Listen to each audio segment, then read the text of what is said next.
All right, here we go.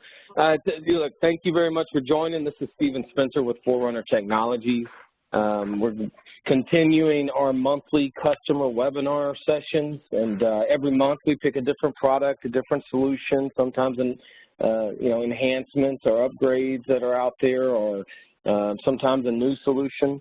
A lot of the customers over the last 2 years that we've been doing this reach out to me and ask me to cover a certain topic. I actually had a few customers reach out to me and say, look, I need the latest update on the AVST voicemail solution. So I have reached out to AVST. We got Linda Hankey and then Lars, is it McKiss? How do you say your last name, buddy? Nicholson. Nicholson, like the golfer. Okay. Yes. All right. And so we got Lars on the call. And we're going to cover AVST product today. Some of you have heard it called, hold on, let me see. Am I sharing my screen right now? Okay, this is what happens when you record this session. All right. So just real quick, this is our new website. If you haven't been to that, please go there. And then this is the YouTube channel that we record these sessions, and we'll upload them onto our YouTube channel for you to go back and download, listen to, maybe send to a colleague or whatever. We've done quite, over the last 2 years, we've done one every month. So there's quite a bit of information out there. And of course, if you have any problems or questions, please reach out to me. So like I was saying, we have AVST on the line with us today. We're going to spend the next 45 minutes or so listening in on the latest upgrade on the CX9 and some of you have heard the UM8700, and Linda and Lars will get into that. So at this point, I'm not going to take any more time on the Forerunner spill. You all know me. Reach out to me if you have any questions or need more information. I'm going to pass this over to, I think, Linda, you wanted to say a few things first? Yes, thank you, Stephen. I just want to make a couple of quick comments, and Stephen touched on one of them, and that is that we just wanted to be sure that, everyone knew that the CXE is the AVST name that we go by, but the OEM version that we provide for NEC is called the UM8700. So just know that they are virtually the same product. One is just a brand, manufacturer brand, and one is the OEM name. So everything that we talk about would apply to either, and, forgive us if we use one name or the other, but just know that they're the same. Stephen talked about Release 9. Release 9 is the AVST release version that came out at the end of January. Lars is going to cover the key features and functionality that came out in that release. And he's also going to cover off some of the applications that are really at the forefront of a lot of discussions that we have with customers of late around mobility, unified messaging, and then, just kind of help you, remind you that those are there. And they're all some of them are newer than others, but just to remind everybody that those are key applications that you might want to take a look at if you have not added them to your system already. So thanks for your time today, and with that, I'll turn it over to Lars. Okay, thank you, Linda. So, like Linda mentioned, we're going to be talking about CXE9, which is our new release as of the end of January. And just so we're clear, Linda mentioned this, CXE relates to the UM8700. So we might use those terms, or I might use those terms interchangeably throughout the presentation. But just know that it's a level playing field between the two, the CXE, of course, being the AVST solution, and the UM8700 being the NEC branded solution. And they're one and the same. The feature set is identical between the two. So there's nothing that would apply to the CXE that would not apply to the UM8700 or vice versa. So that being said, I'll begin and kind of start with a high-level overview of what's new with CXE9. There's 10 major, well, I don't want to say major, but there's 10 really important things that we've added with CXE9. Some of these I'm going to discuss now, and some we'll delve a little more deeply into in the next couple slides. But for example, message waiting indication for Google Gmail. So if you're using unified messaging with Google Mail, up until release 9 of the CXE or UM8700, we did not support message waiting indicator activation or deactivation for Google Mail, and now we do support that with CXE 9 and the UM8700. And along with the new release, now we support, for those of you that are familiar with our product, we're a Windows Server-based application, and now we support Windows Server 2016 for deployments with CXE 9, as well as Microsoft Hyper-V 2016 for virtualization. And of course, we support VMware as well. But for CXE 9 and what's new, now we have 2016 support as well. The rest of these we're going to be talking about throughout the presentation, so I won't spend too much time on them in this slide. But one of the primary things here, high-level overview, is the enhanced scalability of the platform. Okay, so before CXE 9 or UM8700, we went or scaled to 752 ports, and when I say ports, I mean simultaneous or concurrent connections into and out of the system.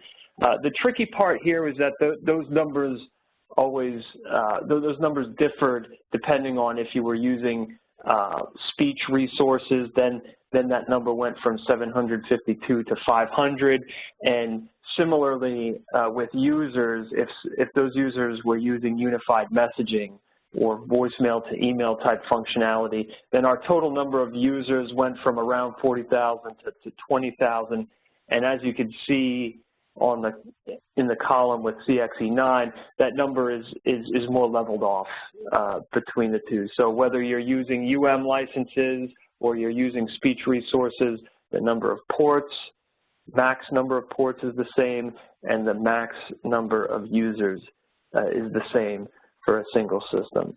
So I'm thankful for that because I don't have to caveat and differentiate between the different possible scenarios. It's a little bit easier to talk about.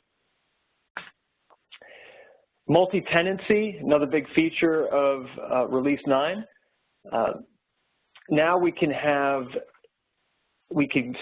separate out or basically have multiple systems or multiple tenants on a single CXE system. So we could completely silo off different customers or tenants within the same CXE or UM8700 system. Prior to CXE 9 or UM8700 9, we could kind of separate out and silo them off from an automated attendant perspective at least. We could differentiate by company or by department or location from a front-end standpoint, automated attendance standpoint. But the one thing we didn't do is we couldn't get as granular as preventing a user from company A, let's say, from sending a message to a user on company B. There was nothing to prevent that, and now we support true multi-tenancy within the system. And what that looks like from a licensing perspective is it's a single license, just one license for multi-tenancy, and if you have that license, then you can have up to 100 tenants on a single CXE solution. So that's another nice addition to Release 9. Message storage encryption. This was the kind of the final frontier for us, if you will, with encryption. We now support encryption when the messages are at rest on the system. And that goes for both the system server and the call server for those of you that are familiar with our architecture. There's two main components, the system server and the call server, and messages can reside on both, and they are encrypted on both now. And we use 2016, Windows Server 2016 in encryption file system, EFS, to make that happen. And this is nice because, as you can see from this slide, we always had encryption in transport and to the endpoints, whether it would be, you know, a laptop or a phone, mobile device, smartphone. We always had encryption throughout those processes, but storage, we did not encrypt the messages as they were at rest or stored on the system, and now we have that too. So now we can definitely say with confidence that we have end-to-end secure messaging from beginning to end there. And we're going to talk a little bit more about Release 9 towards the end as it pertains to our call center application called TeamQ. But what I wanted to do is just talk about some of the other nuances, you know, features of the system that, you know, maybe you know we can do, or maybe you weren't aware that we could do these things, because of course the system has been around for a long time. It does voice messaging, automated attendant. Those are the things that we're very well known for, and even unified messaging now, that it's such a staple. But we do other things as well within either the UM8700 or CXE, mobility being one of those. Of course, now many users are not necessarily tied to a desk. They might work from home, might be on the road a bit, and we do have a mobile client, which you see pictured here for iPhone and Android devices. And this mobile client basically provides you, in its simplest form, with visual access to your mailbox. So you could go in and check your messages, you can change your greetings, your mailbox settings, change passwords, things like that. Anything that you could do when you used to log into your mailbox, let's say from the telephone user interface or TUI, you could do with this mobile application. Excuse me. And this mobile app would just need to be installed. Our mobile client application would need to be installed on a web server within your environment for users to be able to access it. But it's just basically a PHP or IIS script that runs on the web server. Another interesting thing about this, you could see secure messaging. So nothing actually resides on your phone. Okay, so the messages, any actual mailbox information, passwords, it all resides on the CXE. It's just broadcast to the phone via that web server. So this is all secure. If a user were to misplace their phone or their phone got stolen, it would basically just be a matter of a quick administrative change in their mailbox parameters, and it would render the mobile client useless. So nothing is stored locally, so we have security there, which is nice as well. And so the mobile client, like I said, is standard with the system, doesn't require any additional licensing other than having our mobile application run on a web server. And so the standard version of the mobile client provides you access into your mailbox to check messages, send messages, update mailbox settings, greetings, things like that. That's all included. And then there's what's called in our system a personal assistant or PA license, which unlocks, if you will, certain features, additional features that can be used with the mobile client. You see those in blue over here on the right-hand side. So contact dialing, what that means is we could provide Outlook personal contact synchronization, availability-based routing, which we'll get into that in a little bit, and call screening.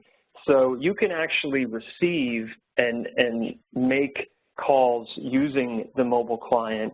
And of course, the CXE makes use of the PBX to make those calls. We're not a call handling platform. We don't have direct access to the PSTN, but we can work in conjunction with the PBX to broker calls.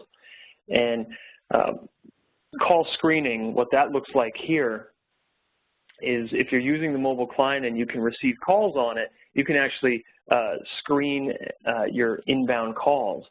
And when a call is coming in, you have the basic options. You can accept the call, in which case, you'll take the call right then and there. You can reject it, which means that it will go to a destination of your choosing, usually your mailbox, and then they'll leave a message, or you have some options available.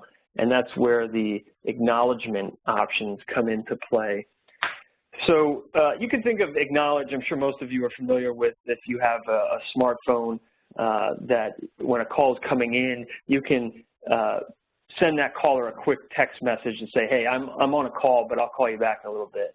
And there's maybe predefined messages that either an iPhone or Android or whatever smartphone you're using has. Well, this is similar to that. So you can actually do a recorded acknowledgement. So let's say Linda is calling me. I see her calling me, but I'm not able to take her call. I can record an acknowledgement and say, hey, Linda, I see you're calling me. I'll call you back in 15 minutes as soon as I wrap up this other call, or something like that. And you can do that. And then she'll hear that recording played back to her. So, we're getting a little more detailed here than just leaving a message, which is nice because, a lot of times when people leave messages, they oftentimes feel like it's just going into a black hole, right?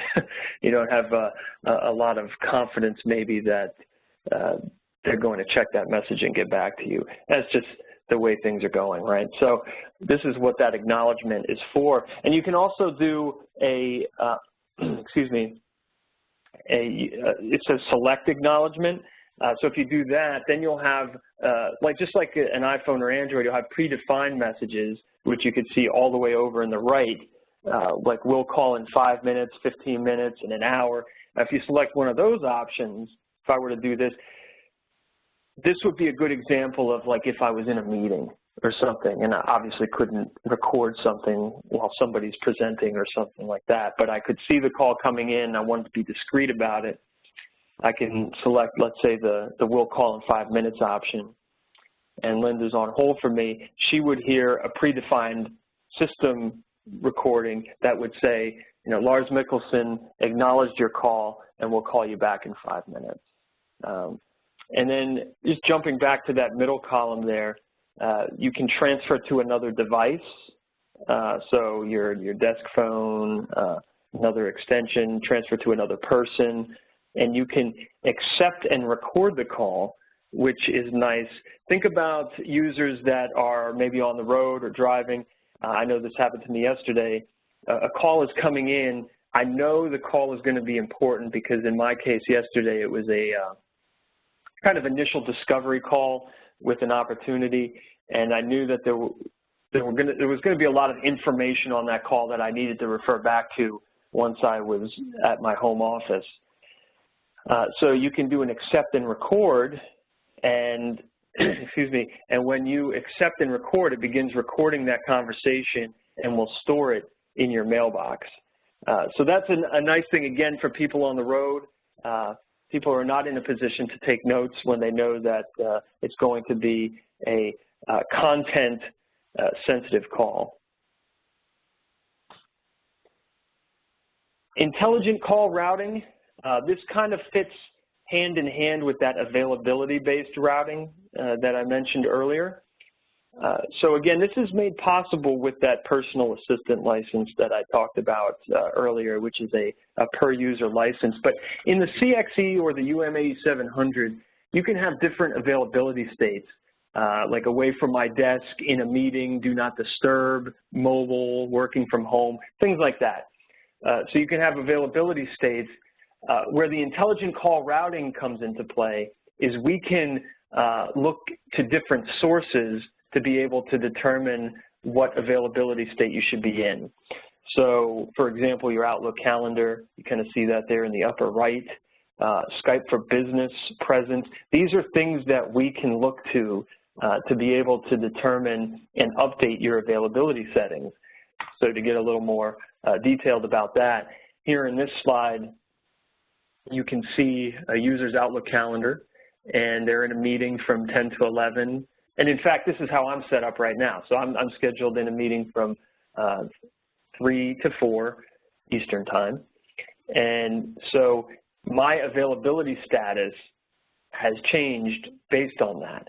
So CXE was able to see my Outlook calendar and say, oh, okay, he's in a meeting, so we're going to update his availability state to in a meeting, which is what mine is right now.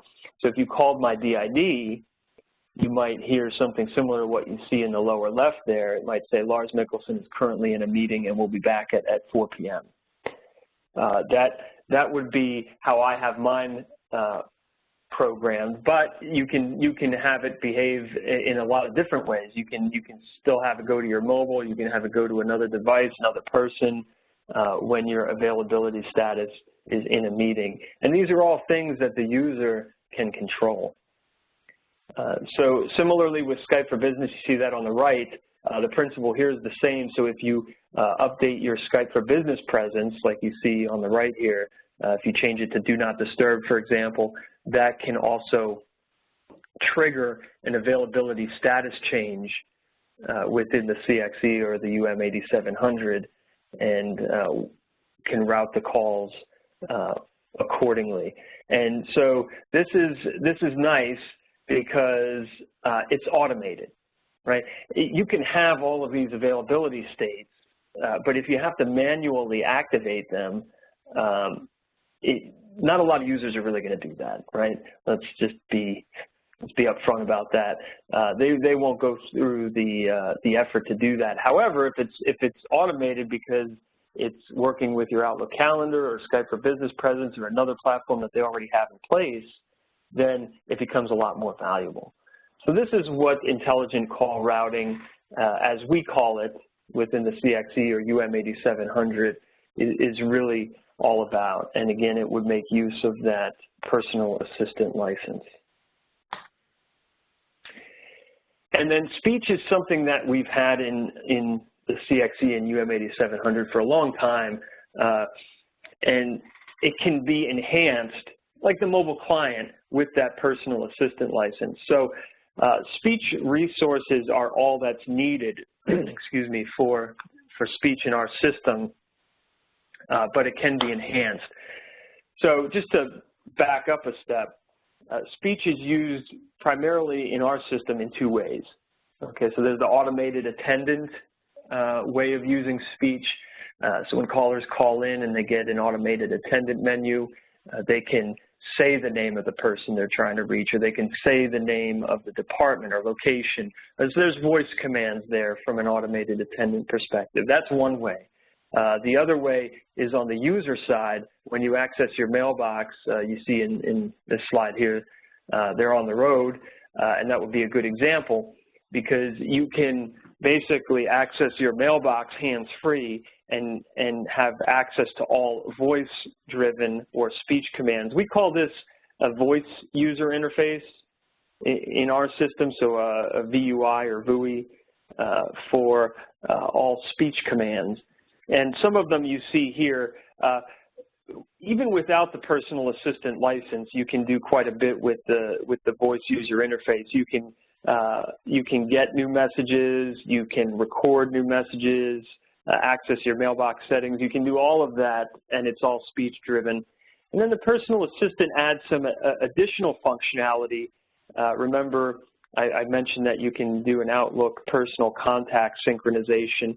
So assuming that's done, you can call people by name, and it'll reference either the CXE or UM8700 database or your Outlook personal contacts. You can call numbers. You can get your email messages read back to you. You can get your calendar appointments read back to you, and you can even schedule calendar appointments.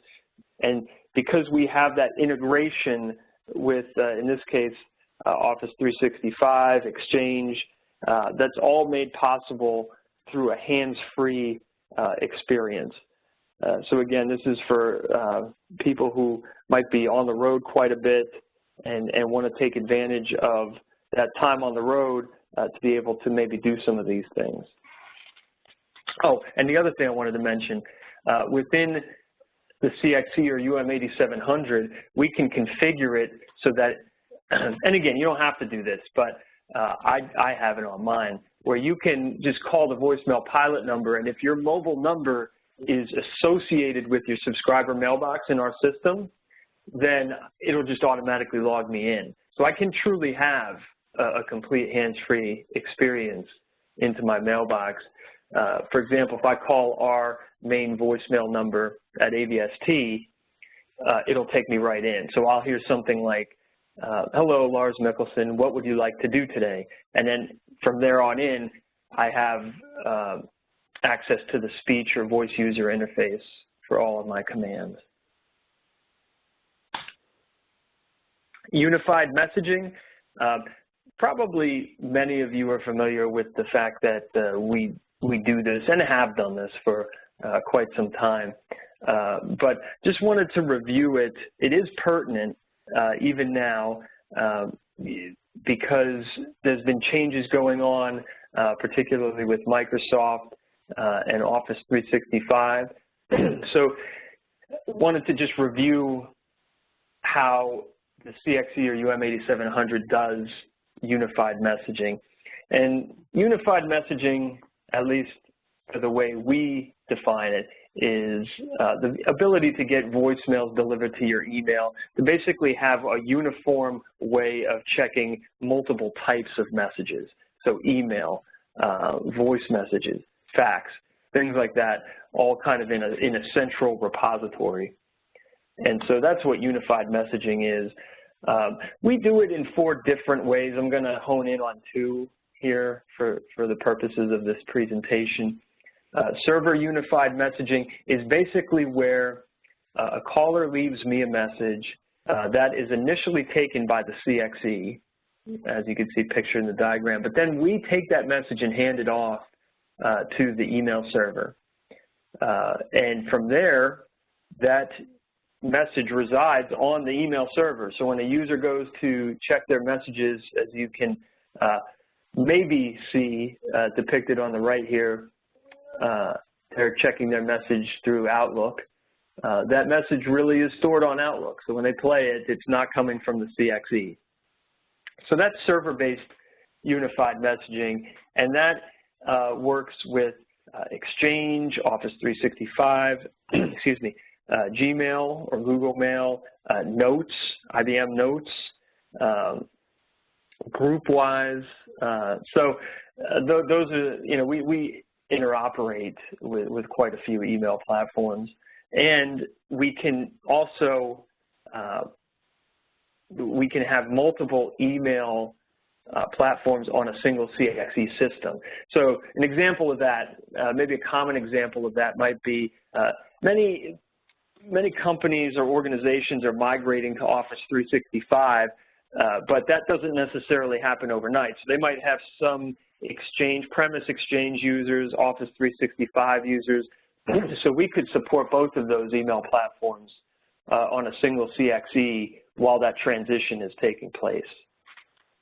And again, this is a similar slide here, but just to show that we're not bound to premise email solutions. We support Office 365 and Gmail as well, which are hosted email platforms. And then secure unified messaging is a little bit different. This is not conventional unified messaging as I defined it myself in the beginning of this section, but the primary reason we developed this is to be able to have an alternative to storing messages on email, okay? And the reason being there might be some verticals that have to meet certain compliance standards, think maybe financial, healthcare, things like that, where information is sensitive and could be considered discoverable if it resides on the email server. So we're bypassing that in this case while providing a unified messaging type feel. So a common example of this would be if a caller leaves me a message and then I might get a notification via email that I have a message, but it would just be an SMTP notification. It wouldn't contain the message. It would contain a link or a URL to check my message. And then when I click on that URL, then I would be forwarded to our browser-based or our web-based client called Web Phone Manager. And this would be how I would access my message. So we talked about the mobile client. This is similar to the mobile client, except it's a browser-based interface. It would require a web server, just like the mobile client would. But the nice thing here is then it can be a secure connection, you know, SSL, HTTPS connection. It supports TLS for encryption in transit. And you can go as far as to restrict the users from being able to download the message. So when they play it through Web Phone Manager, it's really streaming it from the CXE. So, so nothing is stored locally, and you can restrict the user from downloading it and forwarding it off to an external location. So this meets most compliance standards if for some reason messages can't be stored on email. Okay, so that's secure unified messaging, and we also support transcription. This is becoming more and more popular, especially when we're dealing with, you have to understand that we're dealing kind of with a newer generation that's not really content to listen to a voice message. So what transcription does is it will take the voice message and convert it into text and then email it to the user. Okay, and so that's what this is. And this is available within the CXE or UM8700. It's an annual subscription license per user. And so basically what happens is a caller leaves me a message, and then we push that message off to the company that we partner with, VoiceBase. They transcribe that message into text and email it to the user. So I, as the user, would then get an email with that transcribed message and maybe even a copy of that message in audio format, like a WAV file. So that's what transcription is, and we do support that. And, you know, just to be clear on this, and maybe some of you have experienced this, transcription is not an exact science. I'm sure some of you are definitely agreeing with me in your head, but it's true. There's always things like proper names and homonyms, background noise, all of those things, those variables can affect the quality of a transcribed message. So we're not saying that this is, you know, this is a completely 100% accurate form of receiving a message. However, in many cases, it will at least give you the idea of what the message is about without necessarily having to play it. And so that's one of the advantages of transcription. Team communications and business process. So here's another area of the CXE. Maybe some of you know that we could do this. Maybe it's new to some.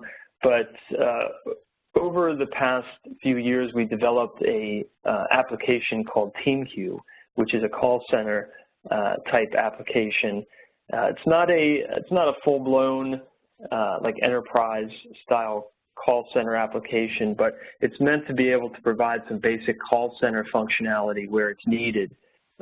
And in some cases, if a CXE or UM8700 is already deployed, then you can leverage that existing investment to add TeamQ if there's a need for it. So again, this is our call center application. It supports up to 50 different teams or work groups.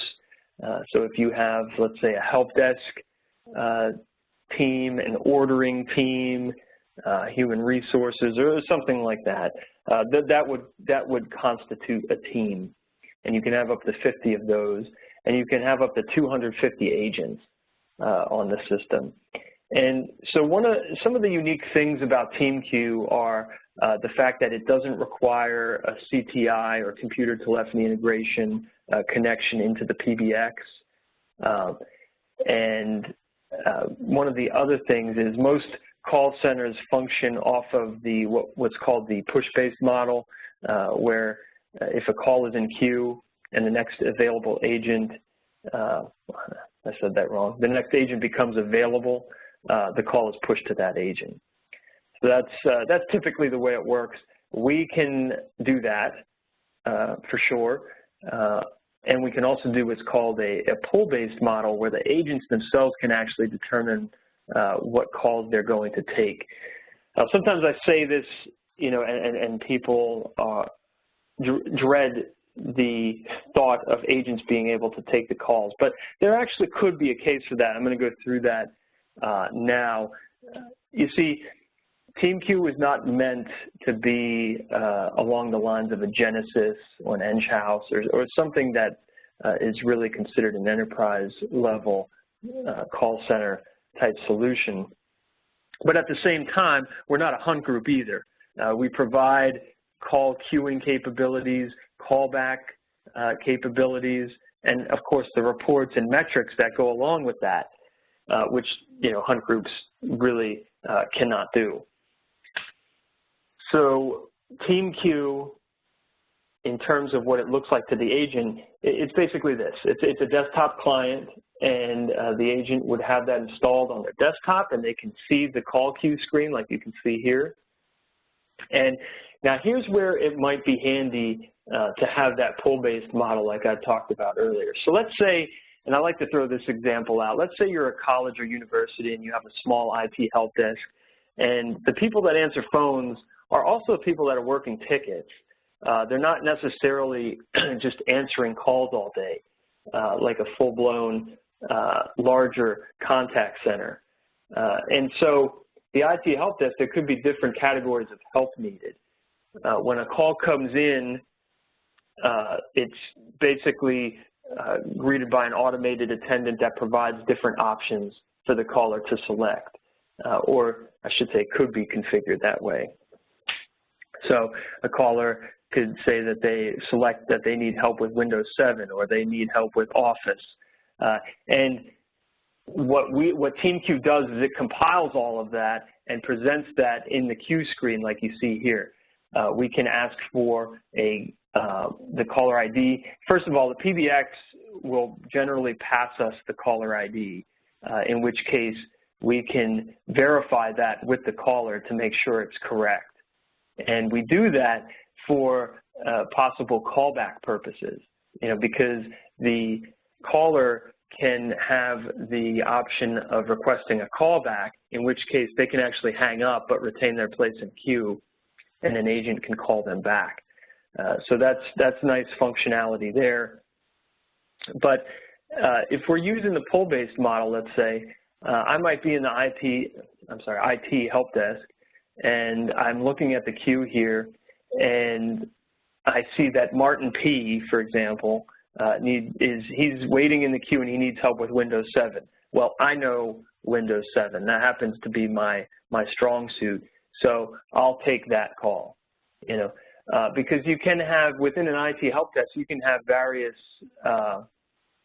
skill sets among the agents. Some might have, might be more predisposed to take certain calls than others, although they could take any of these calls. It might be handy to take a call based on what you know the most. And of course, there's supervisors in play here too. So supervisors can see the agent activity, see how many calls they've taken, see how much time they've been, you know, away or at lunch or available to take calls. So there are metrics that supervisors can use. It's not as if the agents necessarily have free reign and can leave calls in queue for any great length of time. And there is priority queuing as well within TeamQ. So these are some of the functions, the features of TeamQ that could really add some value, especially to an existing CXE or UM8700 if it's already deployed. The primary licensing drivers here for TeamQ is the agent license, so the number of agents on the system, the number of supervisors on the system. There is the framework that TeamQ is built on called UC Connect, so that license would also be needed. And then the other thing too is depending on the amount of traffic that this call center is going to receive, we might need to take a look at the overall port size of the system, because remember, if a call is in queue, it's utilizing a port. So if there's a large enough call center or large enough volume that call center is bringing in, it might be that we have to increase the port size of the system too. So all of those things we would take into consideration if we were going to, excuse me, consider a team queue opportunity. Agent status screen. Both supervisors and agents can view the status screen, which is helpful because you can see at a glance what agents in your group are available. So if you were thinking about stepping away from your desk for whatever reason, you could look at this screen to make sure there's adequate coverage for any calls that might be coming in. And here is where there could be a lot of value in TeamQ. As many of you may already know, the CXE and UM8700 is very powerful in the sense that it can interoperate and have multiple integrations into different PBXs, all on a single system. So now, if we have multiple PBXs in play here, they could all, in theory, take advantage of TeamQ because we don't have that CTI integration that kind of binds us. So that's another strong suit for TeamQ. And then with Release 9, we've added call recording capabilities specific to TeamQ. So now it seems like as soon as we introduced TeamQ, it was almost instantaneous that we got questions, well, can you do call recording with it? It seemed to be the logical next step. Up until recently, we just had to say that you would need to use a third-party application for call recording on the PBX side. However, now we've added that. We've partnered with a company, user experience company called Envision, and we are able to provide these call recording capabilities. And there's basically three options of call recording. Of course, you don't have to do recording, or you could do all calls. You could record all calls automatically. So blanket sweep, everything is recorded. Or you could do on-demand recording, so the agent can start to record a call when they want to, for whatever reason. There's provisional recording, where all calls are recorded from the very beginning, but they're only saved into the TeamQ system if an agent hits the save button. Okay, so an example of that might be, if you're on a call and it might start to take a turn for the worse, or a customer might be belligerent or something like that, and you want to show that from the very beginning how the call went, maybe to a supervisor or somebody else, you can do that. So it's basically you can record all calls on demand as needed, or that provisional option. And of course, the recordings are available to the supervisors within TeamQ for each of the groups. So this is what that looks like. You can see here on this screen, at the bottom left, it says recording start. So this would be an example of an on-demand. So I, as the agent, can start recording this call at any time. That would be on demand, and I can stop it at any time, as you can see here. And then I have the ability to save this this recording. So this would be maybe a provisional example here. So at the end of the call, I can now save this if I choose to. Or if it was recording the whole time, if for some reason I don't want to save it, unsave, and then the call or the conversation recording is not saved to the system. So those are some of the new features within Release 9 that we have with TeamQ. And it's nice to know that it's there because we know that a number of either existing customers or opportunities have asked about that. Notify Express, for those of you that aren't familiar with what Notify Express is, this is a tool that we've had in the CXE for quite some time. And basically its purpose is to distribute pre-recorded announcements, kind of a mass notification system of pre-recorded announcements. and so, you know, you could do campaign results reporting with it and things like that. Notify Express was never meant to be maybe like a emergency outcall type system where it was relaying content that was time sensitive. That's not what this is necessarily for, but one of the new features in Release 9 is prior to Release 9, Notify Express was specifically a voice-based application, meaning the primary method of delivering these pre-recorded announcements was a phone call, okay, or outbound call, usually to external sources. But now we support SMS notification of these pre-recorded announcements, which of course would be in text form, but now that is an option as well with Release 9. So I think we basically at this point covered all of the new features in a nutshell within Release 9. And so we have about 10 minutes left. So if there's any questions based on what we talked about, feel free to ask those questions now, and we will do our best to answer them. Great job, Lars. I appreciate that. Like Lars said, any questions from anybody out there? I know a couple of people on this call usually always ask questions, so don't make me call you out. Can you hear me? David, I can.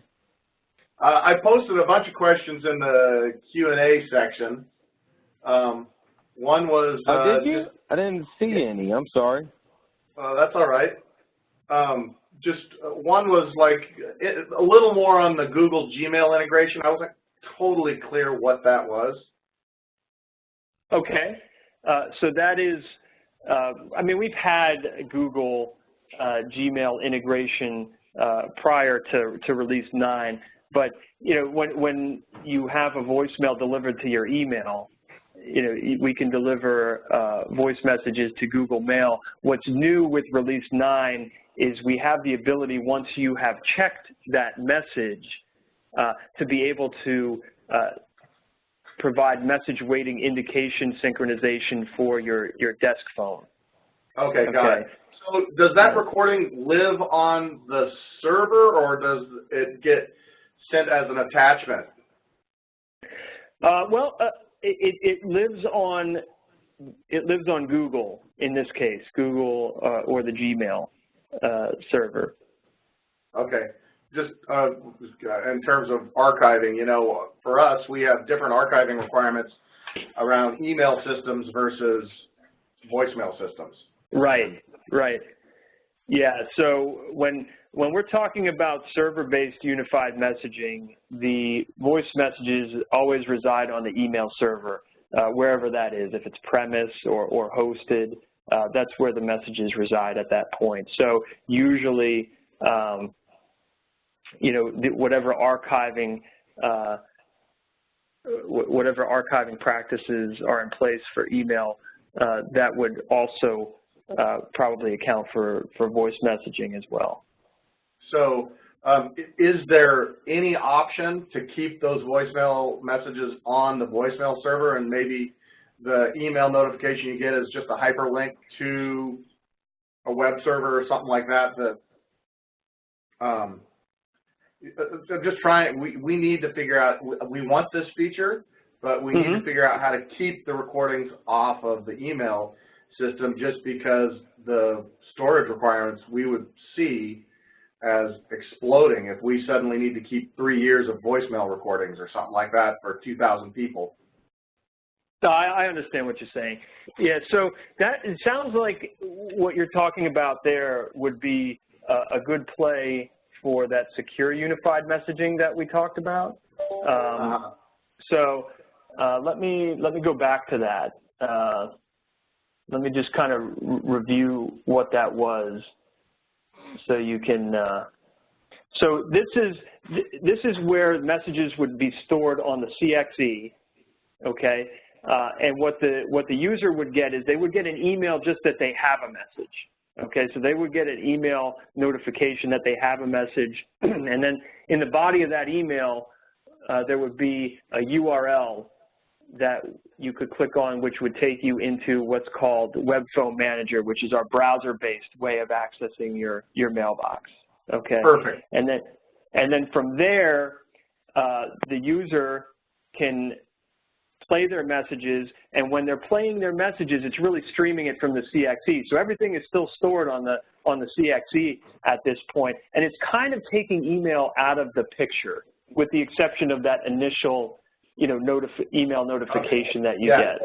Okay. I think that's what we were looking for. And so is the web server another licensed sort of application or platform that we would need to purchase aside from the UM8700? It is not. All it would require, it's not a licensed feature of the system. All it would require is that our web application would be running on a web server in your environment, which could be either, it doesn't have to be dedicated. It could be a web server that you already have in our web application. Okay. That's perfect. So we could just spin up a web server using whatever tools we have, and we install your sort of web interface on that web server. And that's correct. Yep. Got it. Okay. Yep. So should I just run, Stephen, should I just run through my questions? Absolutely, man. Run through them. I'm taking notes as you're talking. So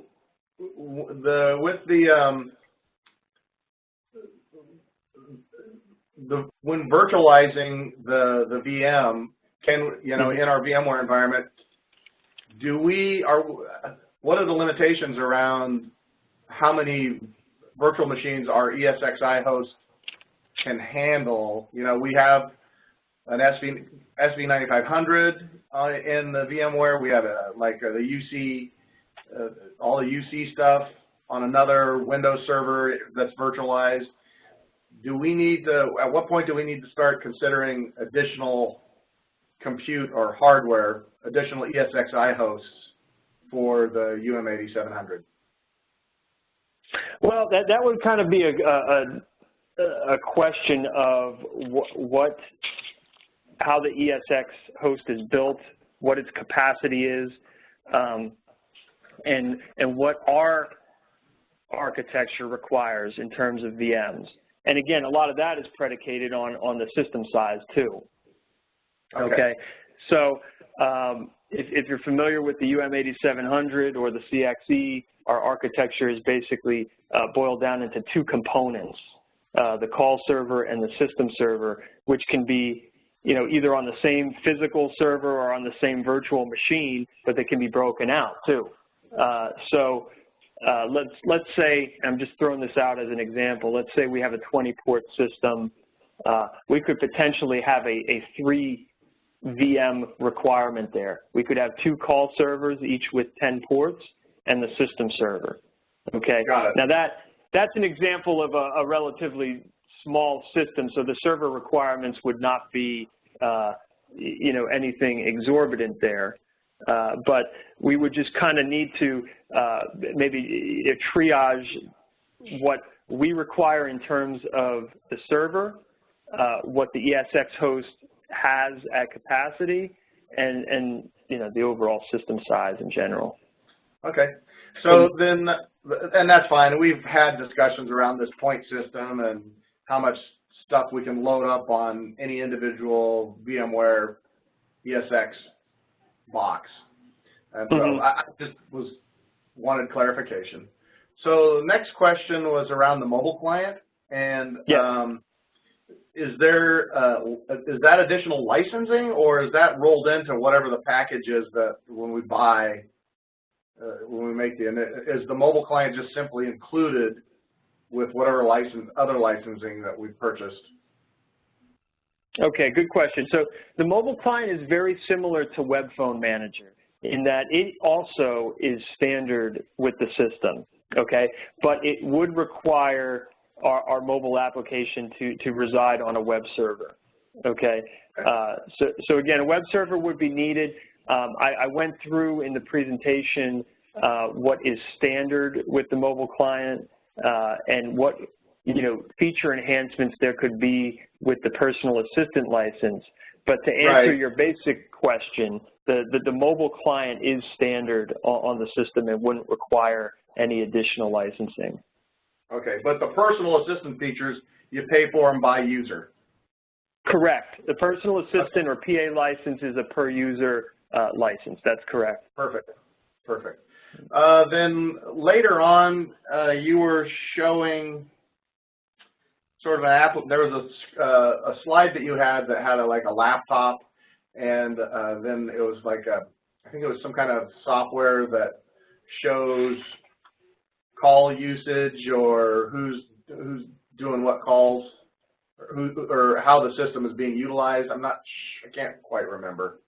But anyway, that's just 10Q slides, Lars, maybe. 23, slide 23 and 24. Oh, okay. Yep, got it. All right. That just, when I was looking at that screen, I was reminded that in our environment, the vast majority of our users are on Apple Mac OS systems. And so if I've got Office secretaries on Mac systems, can they run this TeamQ, or do we need to do it in a set it up in a VDI environment? Do you have a web interface that provides the same functionality? That's a great question. So it would, in the question you asked, it would require VDI. We don't have a Mac client for this. Okay. Which is really funny to me because obviously that laptop in this picture looks very much like a MacBook. so it's kind of a funny thing, but yeah, there's no Mac client for TeamQ. So what you're looking at here, if users are using Macs, a VDI would be a possible way of doing that. Yeah. Okay. Okay. That wouldn't be the first time I've seen a slide like that. Yeah. Well, they look cool, so you want to use that as your example. That's all right. That was all I had. Okay. And David, if you need, we need to have a separate meeting, conversation, WebEx, whatever, with AVST, just let me know. We can set it up. We'll go over your specific environment and answer your questions. Yeah, I appreciate it, Stephen. Thanks. I'll let you know. Problem. Okay. All right.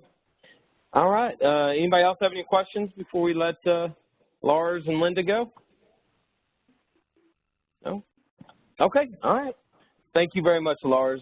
Linda, I really appreciate y'all's time today. And thank you, customers out there. And I hope everybody has a great weekend. We'll see you on the next one. All right. Take care, everybody. Bye-bye. You too. Bye.